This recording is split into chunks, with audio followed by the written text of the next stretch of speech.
అందరికీ వందనాలండి. ఎలా ఉన్నారు? బాగున్నారా? దేవుడిచ్చిన మహాఉచ్చరణను బట్టి ఈ దినవాక్యం దేవుడు మనతో మాట్లాడుతున్నాను అనమాట అండి. ఈ దినవాక్యం మనం చూసుకున్నట్లయితే ఫిలిప్పీయులకు రాసిన పత్రిక 4వ అధ్యాయంలో దేవుడు ఒక మాట చదివిస్తున్నాను అనమాట అండి. క్రీస్తు యేసు మహిమలో మీ ప్రతి అవసరమును తీరుస్తానని చెప్పేసి దేవుడు చెప్తున్నాను అనమాట అండి. మన ప్రతి అవసరం మనకి తీరాలంటే దేవుడిని విశ్వాసంతో అడగాలన్నమాట అండి, నమ్మకంతో అడగాలన్నమాట అండి. ఆలస్యమైనంత మాత్రాన అవి నెరవేరని తలంపు మన మధ్యలోకి రాకుండా జాగ్రత్తగా ఉండాలని చెప్పేసి దేవుడు తన పరిస్థితి లేఖనం ద్వారా చదివిస్తున్నాడు కనుక, ఉదాహరణకు మనం చూసుకున్నట్లయితే వివాహం కావాలన్నా, ఉద్యోగం కావాలన్నా, వ్యాపారం కావాలన్నా, అలాగే సంతానం కావాలన్నా, మంచి ఆరోగ్యం కావాలన్నా, బలహీనంగా ఉన్నప్పుడు బలం కావాలన్నా, అలాగే ఇంకా అనారోగ్యంతో ఉన్నప్పుడు మంచి ఆరోగ్యం కావాలన్నా కానీ ఇలా సంథింగ్ మనం అడిగేటప్పుడు విశ్వాసంతో అడిగినట్లయితే దేవుడు మన ప్రార్థన ఆలకించి మన ప్రతి అవసరంను తీర్చడానికి దేవుడు కృప చూపుతాడు అనమాట అండి. లిమిట్ అనేది ఉంటుంది అనమాట. ఎలా పడితే అలా దేవుడిని అడిగకూడదు అనమాట అండి. ఏది పడితే అది దేవుడిని అడిగకూడదు అనమాట అండి. మన స్థాయికి మించి ఏది కూడా అడగకూడదు అనమాట అండి. ఉదాహరణకు చూసుకున్నట్లయితే ప్రతి ఒక్కరు కూడా దేవుడిని అడగవలసింది ఏంటంటే మంచి ఆరోగ్యము కావాలన్నమాట. ఆరోగ్యమే మహాభాగ్యం అని చెప్పేసి చెప్తూ ఉంటారు అనమాట అండి. కనుక మంచి ఆరోగ్యం ఉంటే మనం ఏదన్నా పని చేసుకోవాలన్నా, లేకపోతే ఏదన్నా చేయాలన్నా మంచి ఆరోగ్యం లేకపోతే మనం ఏమైనా చేయగలుగుతామండి? ఏమీ చేయలేము. కనుక మనందరము కూడా దేవుడిని అడిగేటప్పుడు విశ్వాసంతో మన స్థాయికి మించి అడగకుండా మనకి ఏదైతే కావాలో, మనకి ఏదైతే అవసరం ఉందో అదే అడిగి దేవుని యొక్క ఆశీర్వాదాన్ని పొందుకోవాలన్నమాట అండి. చక్కగా ప్రతి ఒక్కరు కూడా మంచి ఆరోగ్యాన్ని ఇమ్మని చెప్పేసి అడగండి.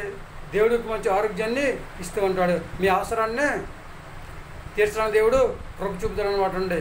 మరేమంటారు? మీ ఆలోచన మీదేనండి.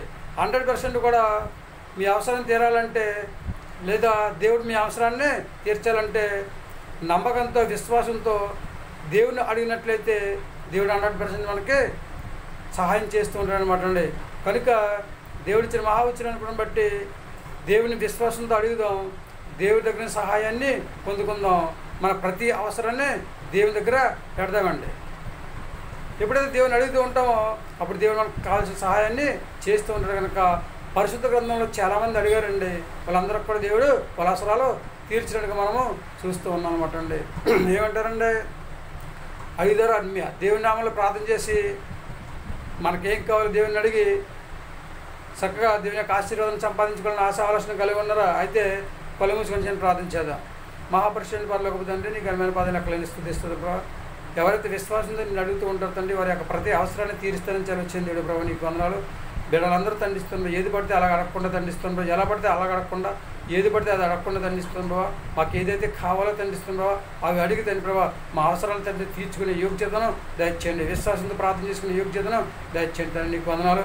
చిన్నలను, పెద్దలను, యవనస్తులను ఉద్యోగం దీవించండి. గర్భిణీశ్వరులను, బాలింతలను తండ్రి, సంతానాలను పెట్టిన అనారోగ్యంతో బాధపడుతున్న వారిని, ఉద్యోగం చేస్తున్న వ్యాపారం చేస్తున్న వారిని, వివాహం కోసం ఎదురు చూస్తున్న వాళ్ళని, నడుపుతున్న వారిని తండ్రి, ప్రయాణం చేస్తున్న వారిని తండ్రి, కూలి పని చేస్తున్న వారిని తండ్రి, ఇలా 1 by 1 ప్రతి బిడ్డను దీవించి ఆశీర్వదించి నీ కృపచేత బలపరిచి ప్రతి ఒక్కరు కూడా మంచి ఆరోగ్యం దయచేయమని మా ప్రార్థన ఆలకించండి. మా ప్రార్థన బలం దయచేయండి.